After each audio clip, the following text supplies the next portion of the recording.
week on Friday, I believe it was, with Dr. Gregory Katz from who's an internist in Newport Beach. We talked about the coronavirus, and we had a lot of questions and answered. We're really pleased tonight to have good friend Gary Chapman is going to be joining us shortly. But if you're tuning in for the first time and you're going, well, what is the Upper Room? We are based in South Orange County, California, and we are a Christian event venue, if you will. We're a ministry. We're a 501c3, and we hold the events on a once-a-month basis in a small venue. It seats about 300 people. We have great concerts with so many of the artists that you have known over the past, and currently we've had Gary there, and we'll have him back again when this whole craziness clears up. And we have comedians. So check us out. And so tonight, as we're doing this, I'm going to bring Gary in a minute here, but go on to Facebook and like us. And if you have any you would like to have joined this live stream, just tag them, and they could join into this. And as we're getting ready, we're going to be spending some time with Gary asking some questions from you folks, the audience. So you could begin typing those questions in, and we'll get to as many as we can. And they will appear, and we'll bring them up on the screen when we're ready to do that. So this is, again, as I said, the second time we've done this. We're going to be doing it again on Wednesday with actress Nancy Stafford, who many of you know, who has been in motion pictures, probably most easily recognized for the years she spent as Andy Griffith's co-star on Matlock. And she was the beauty to his brawn. So Nancy's a dear friend, and we're going to have her on and talk about her new movie and talk about what's going on in her life and her ministry. So bear with us as we kind of go through this. I'm not the sharpest technical person, and I have my trusted assistant sitting by me here, so to press buttons for me if I don't get to them. So thanks for joining in tonight. And if you want to check out the Upper Room, go to theupperroompresents.com.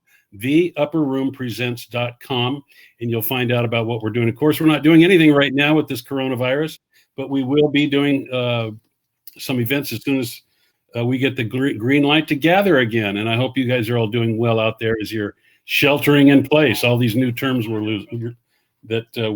learning.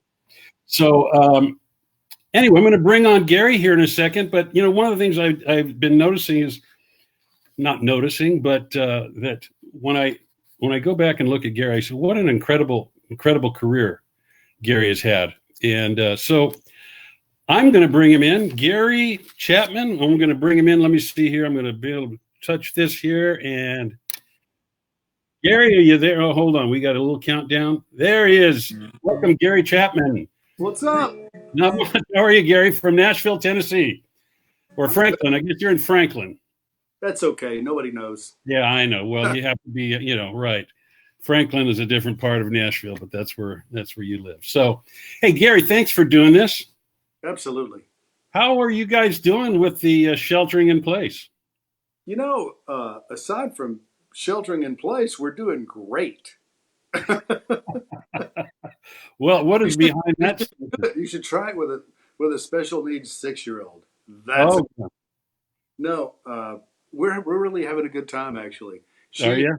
She has mastered her bicycle without training wheels during this time period. So we live on the bike. We can go out and we can ride in the neighborhood, and we're having a blast. Actually, we're having a blast. Well, you're on some acreage there, so you're separated by people there, right? I mean, we're renting a little house in a subdivision that is near the school that we want her. Ah, okay. So yeah, we're at this particular moment we're more middle class than most middle class people could imagine. Yeah, middle class. Okay. Well, I think probably too, and I do want to talk about it a little bit about your little girl, and she's probably considered high risk right now, right? With some of the health issues she's had. Oh, she's not actually considered high risk at all. Physically, she's a beast. The brain tumor is gone, and Yes, praise God. we've had a couple of clean scans since then, so we don't really think about that much anymore. Sure. We're kind of past it, I think. Wonderful. And I know when that was going on, a lot of people all over the world were praying. Yeah, it's not For, something I wish on anybody, no. but And when it praise, happens, you find out where your friends are. It's awesome. isn't that the truth? Isn't Yeah. that the truth? Well, hey, what I would like to do, and this is kind of the agenda for tonight. You can see Gary's got his guitar in his. Well, I don't have here. What's this? Now it's gone. Well, that's okay. You can keep it there because we are going to have you do a couple of songs, but we're going to talk a little bit about who the man behind the guitar. How's that? There you go. I'd like to get into some of the different things with you, but you grew up in Texas originally, correct? I did. I was born in Oklahoma. I Yeah. was born 12 miles from the Texas border. I tell people that I was clinging to the uterine wall. You can make it, Mama. You can make it. Yeah, you're right there. She did not. No, no. I've got tons and tons of friends in Oklahoma. But when I was about to turn 7, we moved to Texas, and once I grew up there in one little town, which is rare for a small town preacher, but Yeah, we're there for my entire growing up years, and that you don't ever actually leave Texas. It doesn't work that way. it doesn't leave you, or you don't leave Texas, or is it? It's you can't really tell the difference between those things. Yeah, Is that and right? thankfully, Tennessee is absolutely covered up with Texans. Is it really? Oh yeah, yeah, And a lot of Californians coming out there too. yeah. We're trying to slow that down, but we can't Slow see. that down. Okay, well, hey, so talking about growing up in Texas, and your dad was a Assemblies of God uh, pastor, right? Yes, yes, he was. His entire life, as nearly as I can tell, up except for a part early on where I think he was an alcoholic farmer, as nearly as I can tell. An But alcoholic farmer. he found Jesus at 18, and he didn't look back. He just did. Wow. Yeah, So was his alcoholism prior to that, or was it? I Or think. was it? Yeah, oh yeah. I think his alcoholism was actually just being young and crazy, uh, just barely post prohibition. So yeah, I don't know that he was a raging alcoholic, but I know that he was a wild man. He was a crazy. Yeah. Yeah, Well, I've been there before. yeah, yeah. So yeah, well, that's wonderful. And so you attended Bible school at Southwestern Assemblies of God, right? And Yeah, for a year and a half, I was there, and I may be the only guy that God called out of Bible college. got called out of Bible college. No, I didn't. I made a lot of friends there, and lifelong friends. One of my best friends I made there is now the president of the university. Um, Well, it's that's ironic. it's now become Southwestern Assemblies of God University. It's Yeah. it's actually a pretty great school, and not that it wasn't then, but it was a different scene back then, and I Well, in the South, fit in well. yeah. Well, in the South too, I can imagine. I attended a Assembly of God Bible college here in Southern California for a while back in the mid '70s, and it was strict then. I can't imagine what it was like in the South. Oh yeah, yeah. You could breathe on Wednesdays. I think that was it. Yeah. Really, Yeah. the entire freedom. That was it. Yeah. Well, you certainly couldn't dance. Let's put Well, it that way. Right? and I got to tell you, I'm not whining about it. It's just my opinion and it's my life experience. I don't know who decided that all these kids, like at that time, there were, I think, 1,300 students enrolled, not a big school, but, 85, 90% of them were preachers. And the rest of them were missionary kids, which is even worse. And the first time any of them left home, somebody in their infinite wisdom said, "Let's put them all in the same spot." And man, it was the wildest. It was a wild time. It was. There Is were it?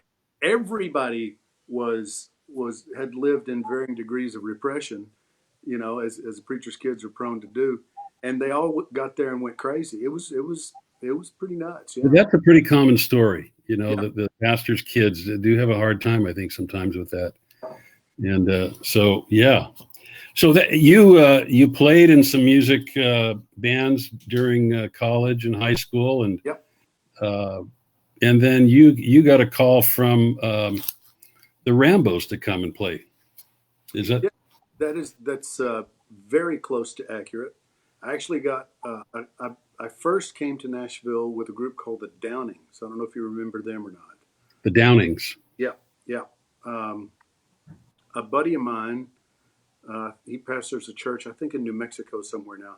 He's a great drummer, and they were coming. They were coming through Dallas, which is the school was in Waxahachie, about 30, 40 miles south of Dallas. And he heard they needed a drummer, and he wanted me to take him up there to audition. He didn't have a car, so I said, yeah, sure. So I'd take him up there. We get there, and come to find out they needed a drummer and a guitar player. And I always had my stuff in the car, You were ready all the time. so we both auditioned, and I got the job, and he didn't.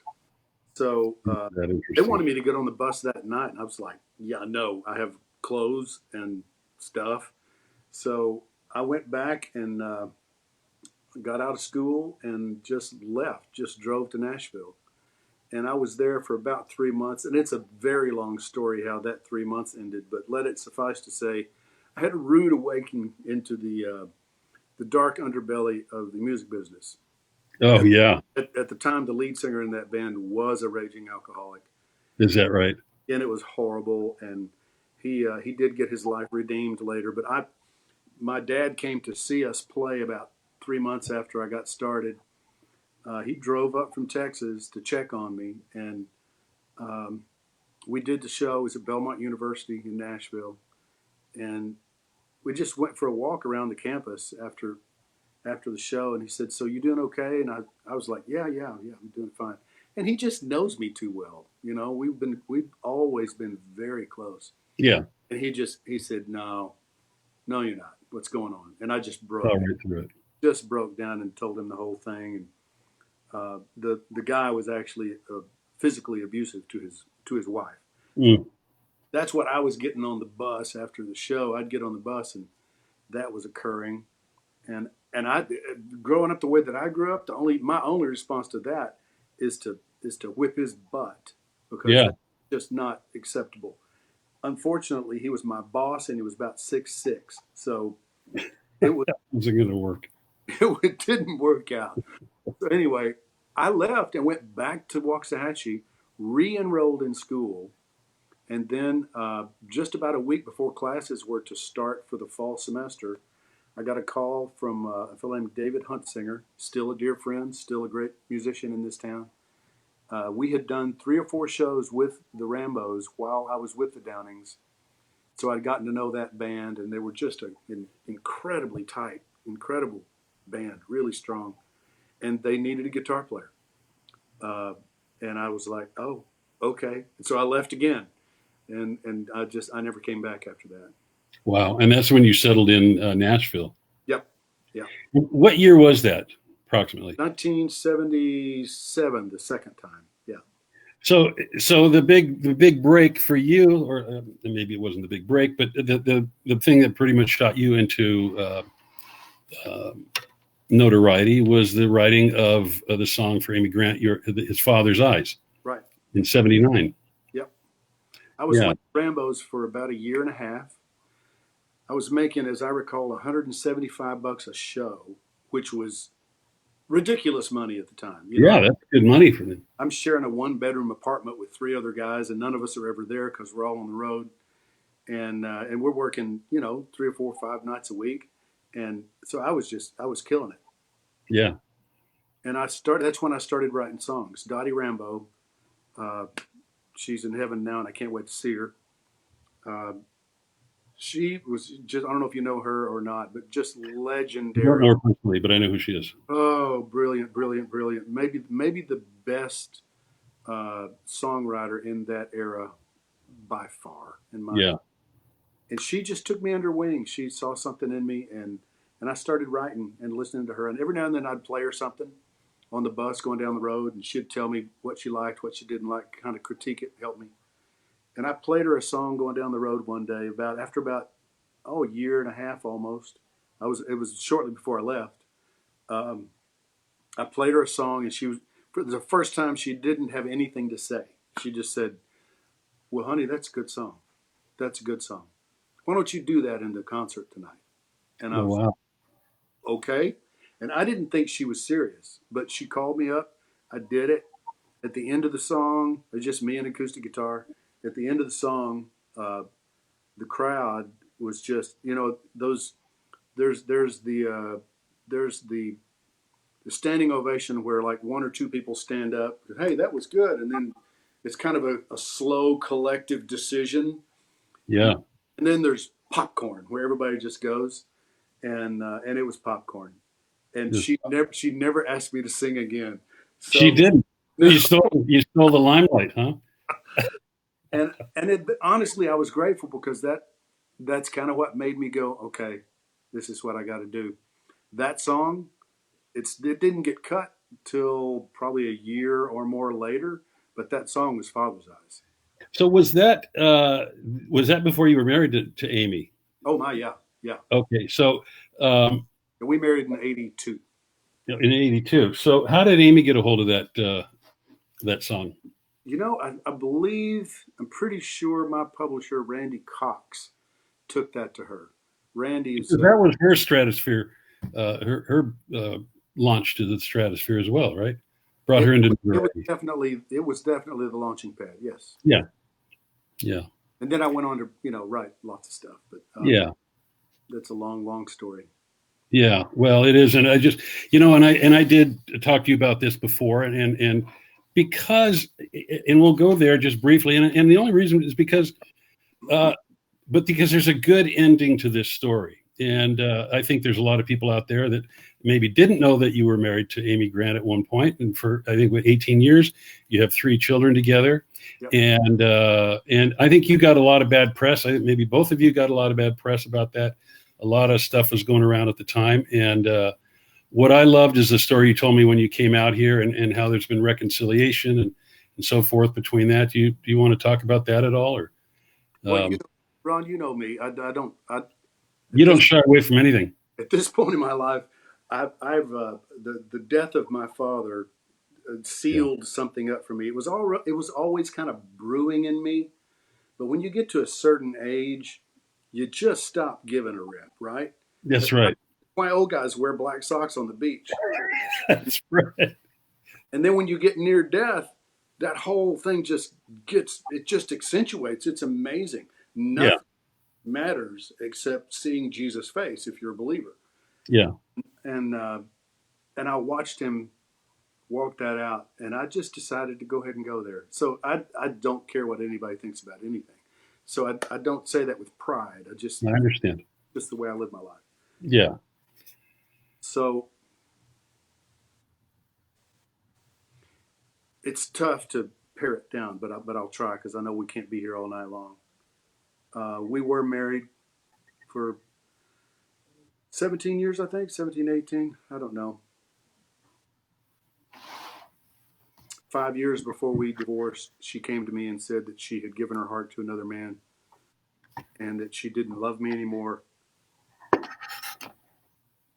And nobody in my world had ever gotten a divorce. So right. I just said no. And pastors and managers and parents and friends all encouraged me to stick to that. It's just something she's going through. Let's just work through it. Let's counsel. Let's do all the things you can do. And I don't claim to be blameless in any of this. Sure. But at the same time, I do absolutely look everybody in the face and say, I didn't do cocaine after September 2nd, 1986. I haven't even seen it since then, which is a miracle when you live in the circles that I live in. Yeah. But a lot of people thought that was the reason that we divorced. And a lot of that was perpetuated by people that were chasing the revenue. They wanted to protect this. I mean, it's sad, but it's the reality. Yeah. So, so I finally, I finally just wore down. I got tired. Yeah. And I went to her one day and said, you know, you've asked me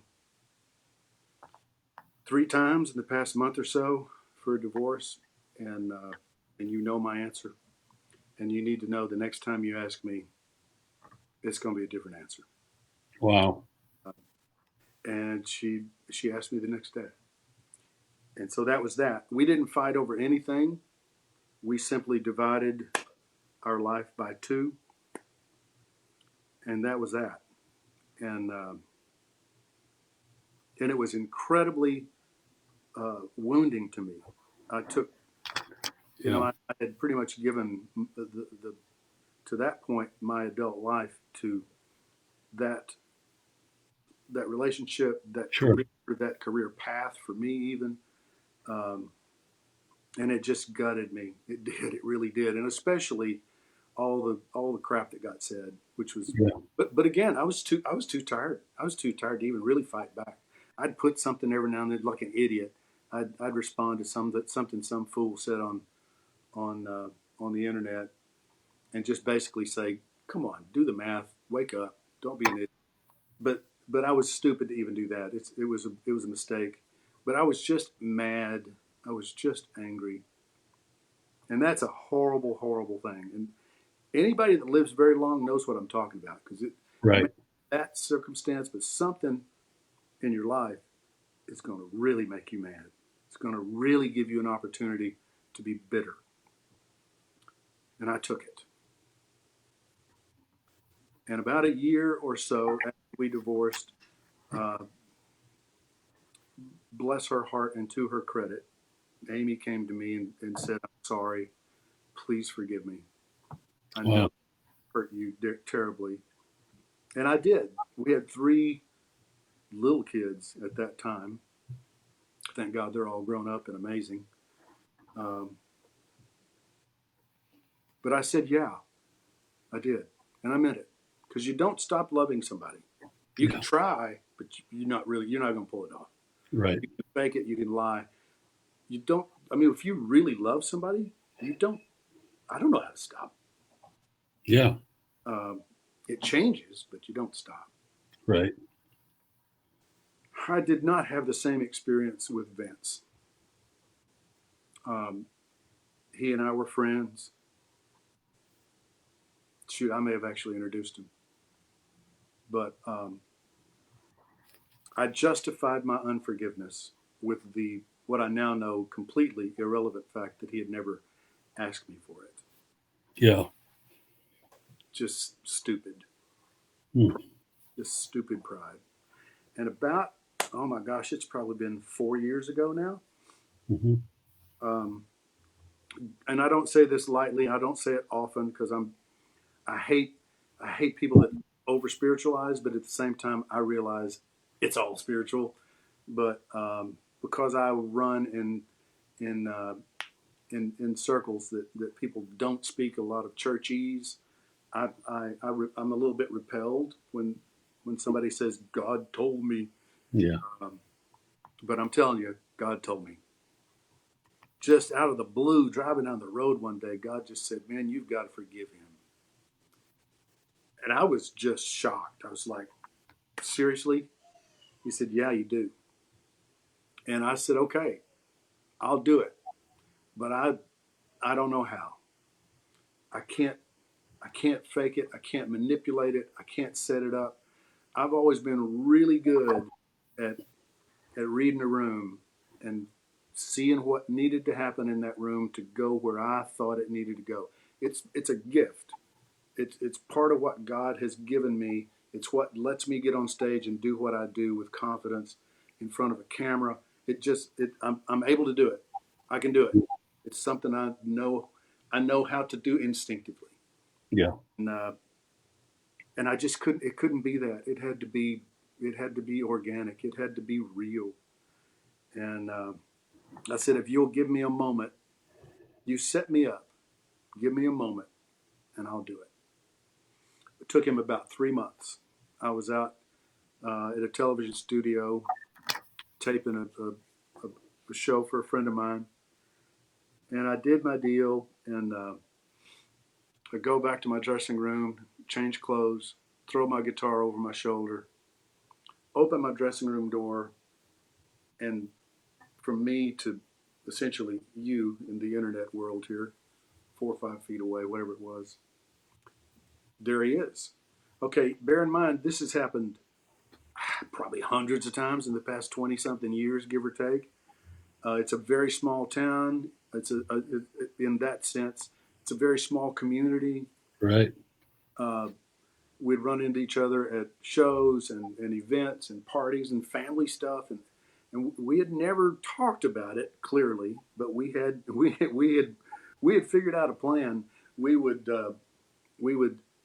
see each other, and once we realized the other one was there, we would turn 180 degrees and just walk away.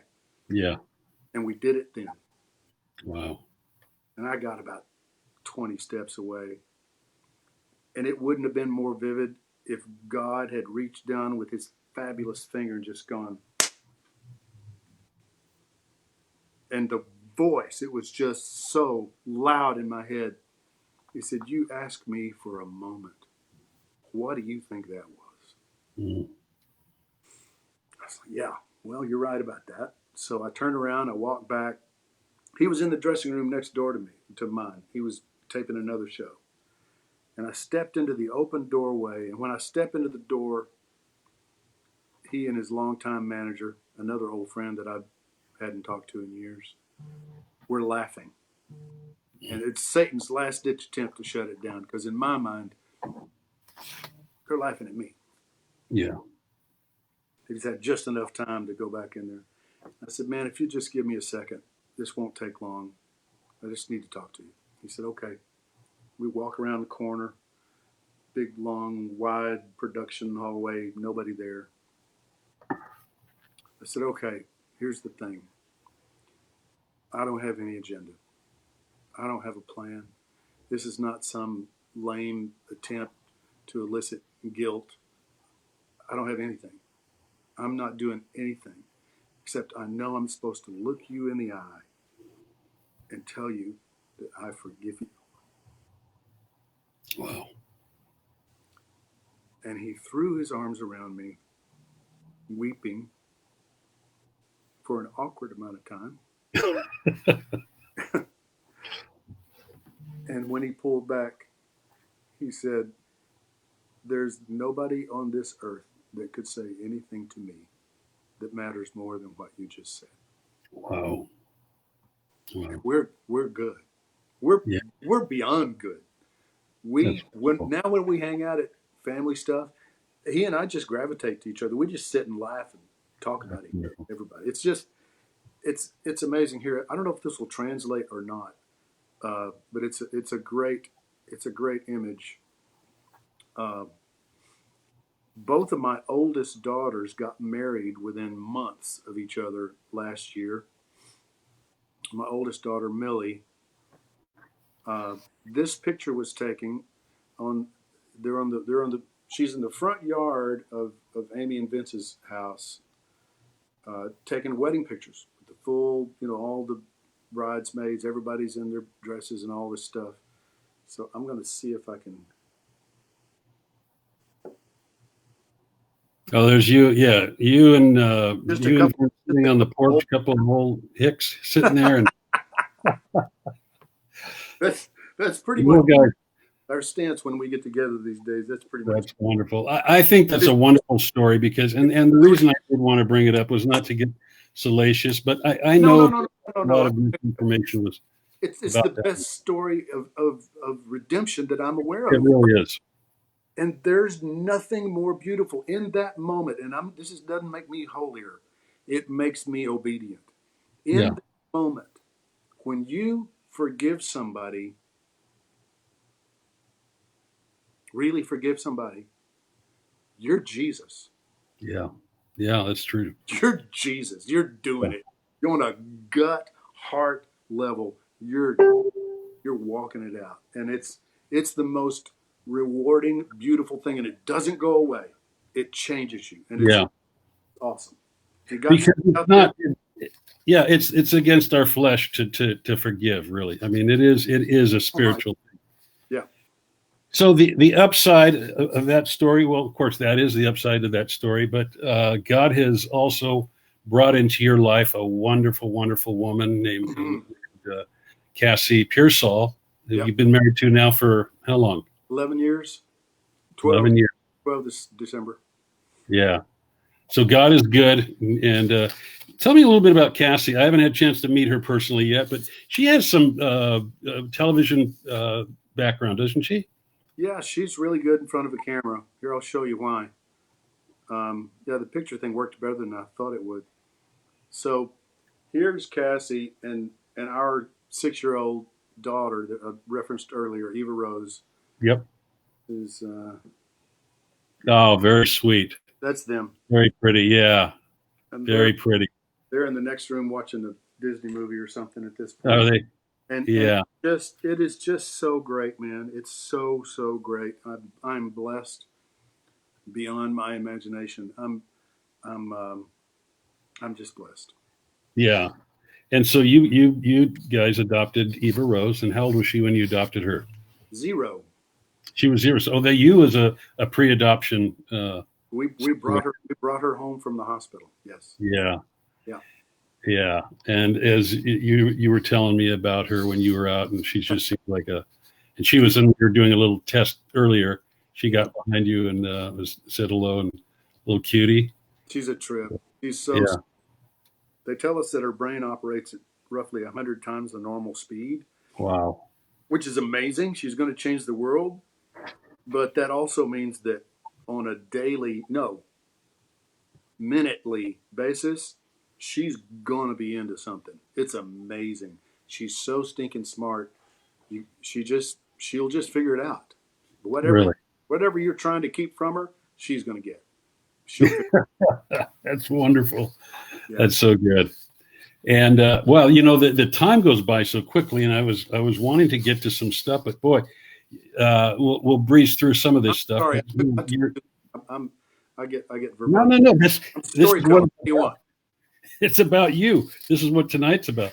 But yeah, oh my gosh, you know what? Anybody wants to see Gary's musical career, just go look him up and look at the accomplishments, the songs that he's written, the awards that he's gotten. And then later on, you were tapped by the Nashville Network to host the name Primetime Country. Yeah, that's it. Yeah. That's it.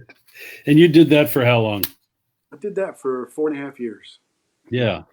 So you went from music to getting behind the camera, and you had a great time. You interviewed a lot of wonderful people in that. I remember watching you in that, and all of them. Yeah, and then you did some radio work, well, I figured out early on when I came to town that the more things I claimed to be able to do, the more I would get paid and be able to eat. So, yeah, I'm active in all phrases of the entertainment. Yeah. Yes, you are. And, you're one of those guys that everybody knows, in Nashville. And everybody knows you, and you know everybody. And so you had the reputation. Well, you know what? That has turned into my life at this point. What I do now, you can't make a living at music anymore. Yeah. But I can't stop doing it. It's who I am. Yeah. But, these days, I'm in the hemp business. I sell tons of weed, basically, but it doesn't get you high. Come on, don't freak out. No, I know. You've told me all about it, and I've actually. It looks like I'm taking a position with a company down in Florida, and I will always have a place here in Nashville because part of what I'm doing is relationship driven. So I'll be coming back and forth, but we might actually move south. I don't know. Oh, really? Yeah. Okay. Wow. So that's going well. Yeah, it is going extremely well. Yes. Excellent. I want to get to. Go ahead. Go ahead. If they would let us do business, it'd be doing even better. But well, yeah. Yeah. Yeah. Everything's flat right now, isn't it? Yeah, but it's all right. It'll come back. It'll come back. It will. We've got one of the things we're limited to on this particular platform is 1 hour. So we've got about 20 minutes left. I would have shut long ago. No, we'll just have to do this again and get into some other stuff. But I do want to get time to get to because it looks like we've got a lot of questions Yeah, coming. let's talk. Let's talk to the people. Yeah, and what I want to do, and my assistant's coming over because I got to figure out how to pull these up on the screen again. So I'm going to click here. She's awesome. Oh yeah, Marisa. I don't know what you're paying her, but give her a raise. Don't say that. Don't say. Okay. The orange eyeball. Okay, I'm going to push this here. We're going to bring up this one here. Okay, this is from Allison Reed. Is Gary working on any new music? If so, who has he been writing with, and when can we expect the new project? I have been writing a lot, and I do tend to do a project every 3 or 4 years. It's like you just kind of got to get it out of your system. I've been writing with a bunch of great people, and if I start going down the list and describing them to you, I'm going to take up the next 20 minutes. But really, really, really great people. Some of them extremely established hit songwriters. Some of them never had a cut. Just God dropped them into my life, and they're brilliant. And I've got plenty of music to record. So we'll just keep watching and seeing what's going on. Yeah. Okay, we'll get to these quick. Okay, here's one from our friend Nancy Stafford. Look at that beautiful face. Nancy is going to be on with us on Wednesday, but she just said, so great to see you two together. Hugs and kisses. Hi, Nancy. We're gonna be looking forward to seeing you on. I will watch you. Yeah. And here's one from Lori McNamara. Lori, hi, Lori. Lori is actually the one who's instrumental in introducing you and I together. Oh, that's right. Yeah. Wonderful, wonderful person. What a sweetheart she is. So she said, so good to see you, Gary, on the Upper Room. Thanks, Ron, for bringing him back. Well, thank you, Lori, for introducing me to Gary. And it's so wonderful to see you on there. Let me see here. I'm actually working on somebody's Mac here because we had problems with my my computer. Oh boy. Okay, here we go. Let's see.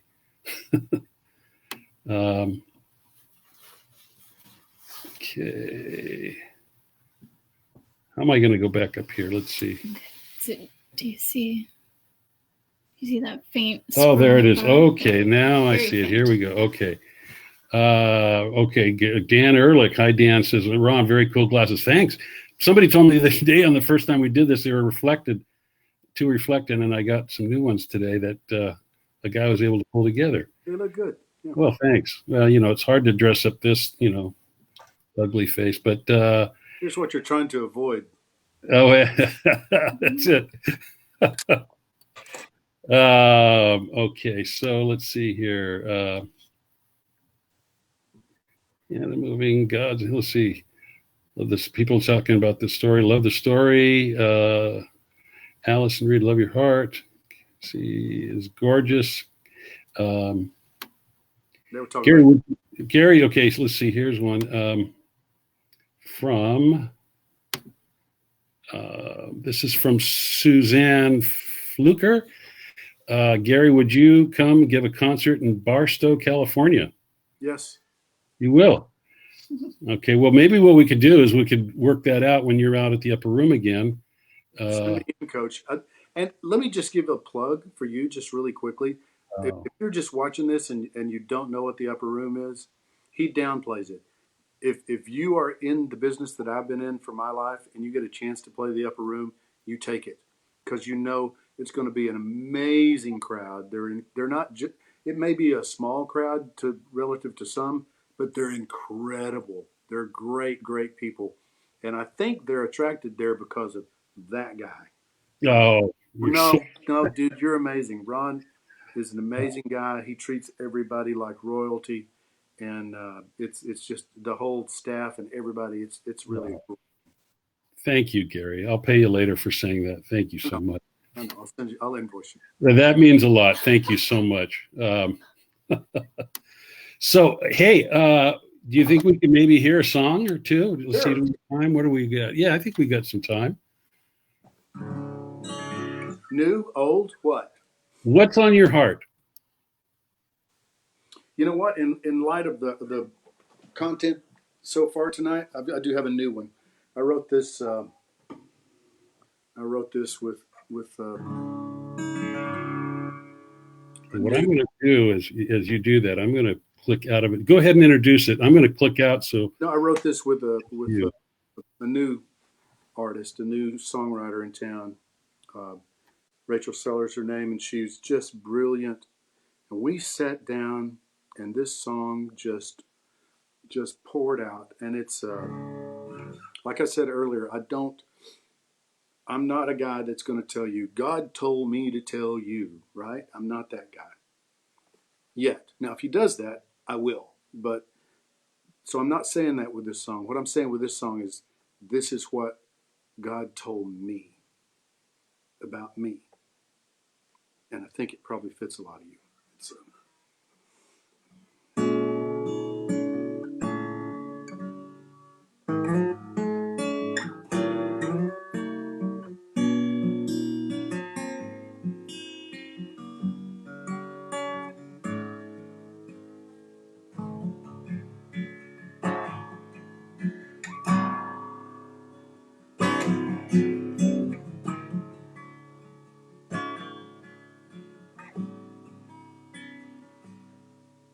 from the very first faint beating of your heart, I have held your hand in mine. And with every moment from that point to this, I have never left your side.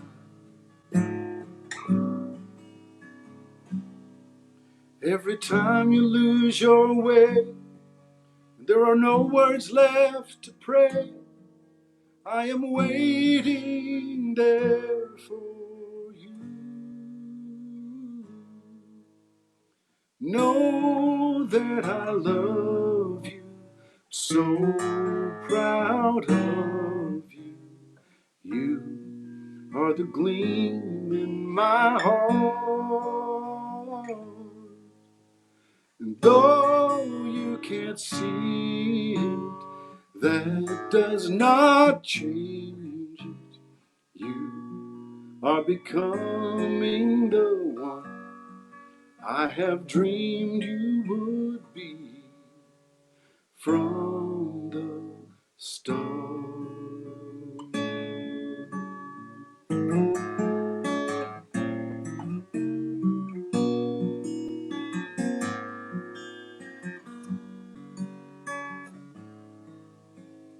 Every tiny detail of your life fits inside one blink of my eye.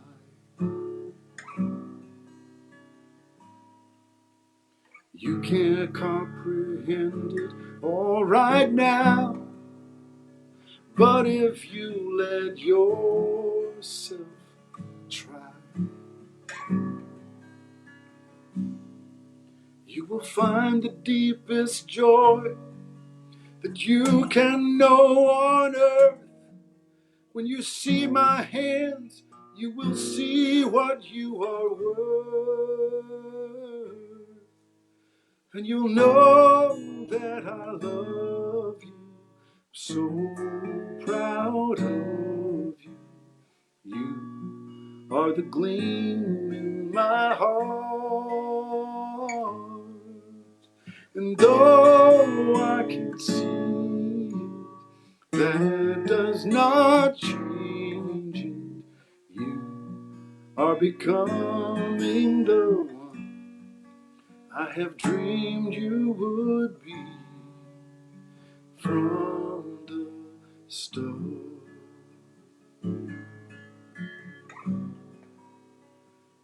From the start.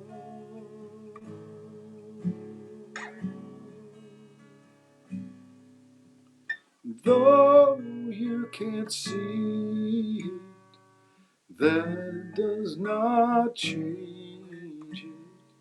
You are becoming the one I have dreamed you would be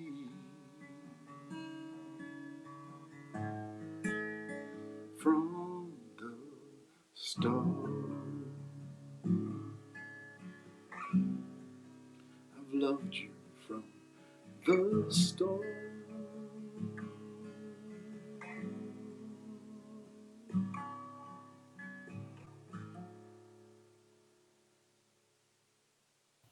Wow, that is a great song, Gary. Obviously, a very personal song to you. Yeah, it is. Yeah, that's a great one. You have been doing for a number of years now what you call the Hymn of the Week. Yeah, a hymn a week. Hymn a Week. Hymn a Week. Um, and that was started out of your love for the old classics, the old hymns that you heard your father and growing up in church. Yeah. And boy, how many of those have you done now? I've done I think 170 or so, and I when Eva Rose came along, it got harder and harder to do them because she was a pretty demanding human. But I'm getting back into them now. I'm just now starting with a new wave, and I'm just going to keep doing it until I stop breathing. Yeah. The song doesn't live hundreds of years because it's lame. It lives that long because the same Holy Spirit that breathed life into it lives in it if you'll just sing it. Yeah. And so I love doing that. That's what brought my dad comfort toward the end of his life.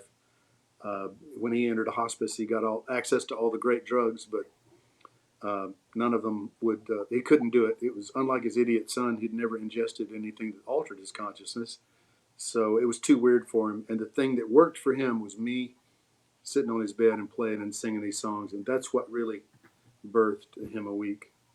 That's incredible. Yeah, and there's a great story that you have about your dad. Yeah. You care to tell that one? That was such a great story. Oh man, you know me. If you've got 20 minutes, I can tell you. I'll give you the high sign if we're getting too close to the end there. But I think we've got, it looks like about 10 minutes left. Is that about? About 10 minutes left. I'll shorten it up. So my dad lived with my wife Cassie and I until he died in our house 11 years ago yesterday, Easter Sunday morning, right at sunrise. Mhm. And if you're a preacher and you're this guy and you live the life that you live and you get called home at sunrise on Easter, it's beyond description. You can't write this. You just can't. You just can't write it. No. So he had Parkinson's for 8 years and then cancer the last 2, lost use of his legs. So we were very close, but needless to say, we got much closer. Mhm. Now, the last 2 weeks of his life, he was here and he was there. He literally went back and forth, without question. Right. And I'd read all the stories and I'd seen all the videos and I believe. I've always believed. I believed in Jesus since I walked the aisle in my dad's church at age 6. I walked that belief out in varying degrees of success, and they're well documented. Just Google me. But I never stopped loving Jesus. So the first time it happened, I was down there with him, and he was just sitting in his chair, and he just kind of fuzzed out. It's like he just stopped, and went over to him and like, Dad, and he's just unblinking. I couldn't really feel breath. I couldn't feel a pulse, and I thought, well, good grief, that was easy. I thought it was going to be a lot more dramatic. And I was in the process of starting to call my brother and sister. They both live here in Nashville area, and tell them, wow, it happened. And about 5 minutes later, he came back, and he was Incredible. and he was laughing Was he really? uncontrollably. It was awesome. What did he see? he had been talking with his mom and dad, and I think 3 or 4 of his brothers. There were 6 boys in his family. 3 or 4 of his brothers had already died. He had been visiting with them, and he had a lot to say about what heaven looked like and what it felt like, what it smelled like. Mm. I mean, just amazing. Very incredible detail. And I'm like, wow, okay. I know he's not doing drugs. Uh, that happened, right? Well, and that happened 8 times in the next 2 weeks. Wow. The most dramatic one was my brother, who's a pilot his whole life. He crop dusted, to get started. Wound up flying, a piece of junk freight lines and then little commuters, and then Mm. got hired on Southwest. He was with them for 35 years, and now he's the chief pilot for Williamson County Sheriff's Department. He's a helicopter guy. We both are. Yeah. And so my brother's crazy. He totaled 2 planes the last year that he crop dusted. Did he really? And should have died in both of them. And he decided he had a guardian angel. Yeah. So he named him. Okay, he didn't tell anybody. Yeah. He didn't tell me, he didn't tell Dad, he didn't tell his wife, he didn't tell anybody. That was between him and God and his angel. And at one point, my brother was in the room when Dad took his little trip and came back, and he motioned for my brother to come over to him. He had to lean down close because Parkinson had got in his voice. And my brother leans down and he says, I just met Ralph. He told me that you've given him fits your whole life and you need to slow down a little bit. Okay, my brother just wilted. There's nobody on the earth that knew Ralph's name except my brother until that moment. Yeah. And, so anyway, that was just incredible. On Good Friday, he went into a coma, I guess, for lack of a better phrase. He didn't wake up after. Everybody had great goodbyes, but he went to sleep and didn't come back. My sister's a nurse, and she made a pallet next to his bed. She wasn't going to leave. And early Sunday morning, she heard his breathing change, and she got up in bed with him, and just said, I just knew that it was the moment. And when that happens, she hears voices up above, which is where the master suite was in that house. And she said, well, at least Gary and Cassie are awake, and I won't have to wake him up. So she crawls in bed. He takes one big breath in, one big breath out, and he's gone. Only I was not awake. I was in the middle of the most amazing dream I've had so far. And in that dream, which played out almost exactly 2 hours later, the guys from Harpeth Hills Memorial Gardens are there to take his body to the funeral home. And they're wheeling him out, and my brother and sister and I are standing out in the driveway. We're just watching him. And like that, he's standing there with us. Only he makes me look like I just died of cancer. He was ripped. He was gorgeous. He was perfect. Nothing I had ever seen in my life was as beautiful as him. And he's talking. And I remember thinking, I need to focus on what he's saying because I bet this is really important. But I couldn't. I was so overwhelmed with how absolutely gorgeous he was. The last thing I remember him saying, the only thing I remember him saying was, kids, as much as I tried my best to tell you about heaven, I was right, but I was wrong because it's so much more. So that changed me forever. I don't just believe anymore. I know now. That's incredible. God really gave you a glimpse into that whole thing, didn't he? Amazing gift. Wow. I'm grateful. Yeah. Wow. Beyond grateful. That's become the fulcrum point of my life. That's just such a great story. I remember when you shared that. Hey, we got about 4 minutes left, and I don't know if we have time for a song or maybe look at some of these comments. We got a lot of them here that we didn't get to. I'm sorry, guys, if we didn't get. A lot of them are comments, not all of them are questions. But let's see. That's how they. Hey, here's a good. I've got a question from. Let's see. Mandy Lee. Mandy's an old friend of mine she's in Texas now. Her and her husband Scott live in Texas. Gary, can Gary play his favorite song for us? Oh, wow. That's hard to say. But the song that's in my head, I just started playing it, and I probably have room for a verse and a chorus. Right. Old song. I will re-record this. This one needs another birth. All right. And if this goes over 4 minutes and we black out, you'll know. But hey, thanks for being with us. will play us out. And hey, tune in if I don't get a chance. Tune in on Wednesday night at 7 Pacific Daylight Time. We're going to be talking to Nancy Stafford. But Gary, play us out here, would you? I'll do it. I love you, Ron. Thanks for Love having you too, Gary. Thanks for doing this, buddy. me to your fabulous wife. I will. Thank you. Lord, I take my pen to write to you a letter, knowing even now you know what's on my mind. 'Cause I think perhaps it might make me feel better if I see myself here written in a line.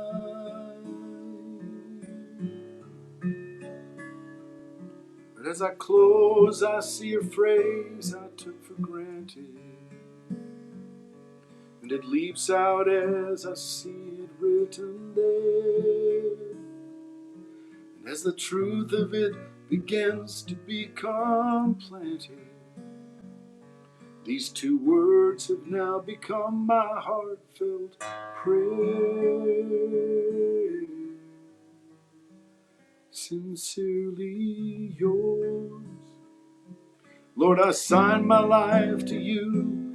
Sincerely yours. With a strong and honest wish to be the best that I can be at what I am, without a thought for me. Lord, teach me now to be sincerely yours, without a proud or selfish lie. Sincerely yours. From now until there is no time, please let my life become a letter you can keep and never throw away. I'll write it till the day that I become sincerely yours. Sincerely yours. Sincerely yours. Sincerely yours.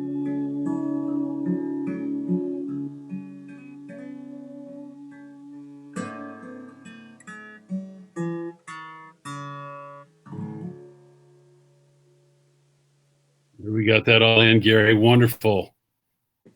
Perfect timing. What a great song. Thanks. What a great song. Again, thanks for doing this. And hey, I'll be reaching out to you soon when this whole craziness lifts. We got to get another date for you out at the upper room. And I'm ready. Yeah. And I'll look you up next time we're out there in Nashville. Good stuff. And yeah. But I was going to mention to everybody, one of the things I want to talk about is we're trying to work this out so that because not everybody's on Facebook, to broadcast this to YouTube, and we do have a way to do it. We just got to work out a couple little kinks. And Gary actually showed us a lot of good things today about maximizing our hits. But let us know in your comments where you're from, where you're watching from. It's always good to know, because I know we get people from all over that are watching this. And then also subscribe to our YouTube channel, The Upper Room Presents. And you can see some of the past interviews that we've done, a lot of the past shows that we've done, and just a lot of good things. So, Gary, thanks so much again. Thank you, buddy. Always good seeing you, buddy. Love it. All right. We'll say goodnight. Thanks, everybody, for watching, and we'll see you on Wednesday. Tune in on Wednesday at 7 p.m. Pacific Daylight Time. Pacific Daylight. Take care.